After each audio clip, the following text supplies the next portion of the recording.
Ny mety toetry ny andro any an-dranomasina ny alakamisy 7 Mey 2022 amin'ny 9 maraina hatramin'ny zoma 9 Mey 2022 amin'ny 9 maraina. Mila malina ny any an-dranomasina na tsy misy aza mifampitandremana. Ho an'ny morontsiraka atsinanana tanjon'ny bobaomby hatrany amin'ny tanjon'angotsy isorana tandrifondraona vitsy indraindray ho avy atsimo sanana ny rivotra ka ho 30 hatrany 20 km isan'ora anonjabe ny ranomasina avony onja raha 5 hatramin'ny 2 metatra.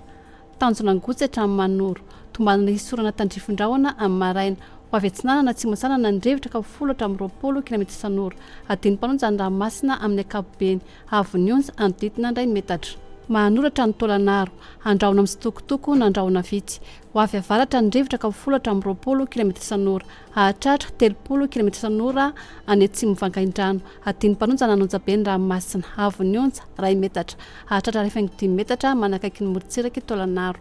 Tôlanaro hatrany amin'ny tanjona vohimena ho maina amin'ny ankapobeny ho avy atsinanana ny rivotra ka ho 20 hatramin'ny 30 km isan'ora ahatratra 20 hatramin'ny 20 km isan'ora ny alina ivovova kosa any amin'ny tapany andrevana any amin'ny farany fepitaona ka ho 10 hatramin'ny 20 km isan'ora anonjabe na herin-dranomasina avony onja 5 hatramin'ny 2 metatra ahatratra 5 metatra indraindray.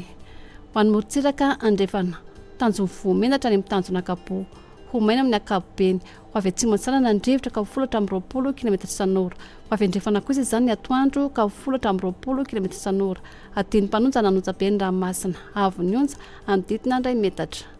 Tanjona kapoha hatrany amin'ny tanjona vilanandro andraona vitsy ho avy atsimo ny rivotra ka ho 10 hatramin'ny 20 km isan'ora ho avy andrefana kosa ny atoandro ka ho 10 hatramin'ny 20 km isan'ora adiny mpanonja ny ranomasina avony onja ahatratra 5 hatramin'ny 1 metatra. Tanjona vilanandro hatrany analalava andraona vitsy ho avy atsinanana ny rivotra ka ho 20 hatramin'ny 30 km isan'ora ahatratra 40 km isan'ora indraindray manakaiky ny analalava ho avy andrefana kosa ny atoandro ka ho 10 hatramin'ny 20 km isan'ora adiny mpanonja ny ranomasina avony onja ahatratra 5 hatramin'ny 1 metatra.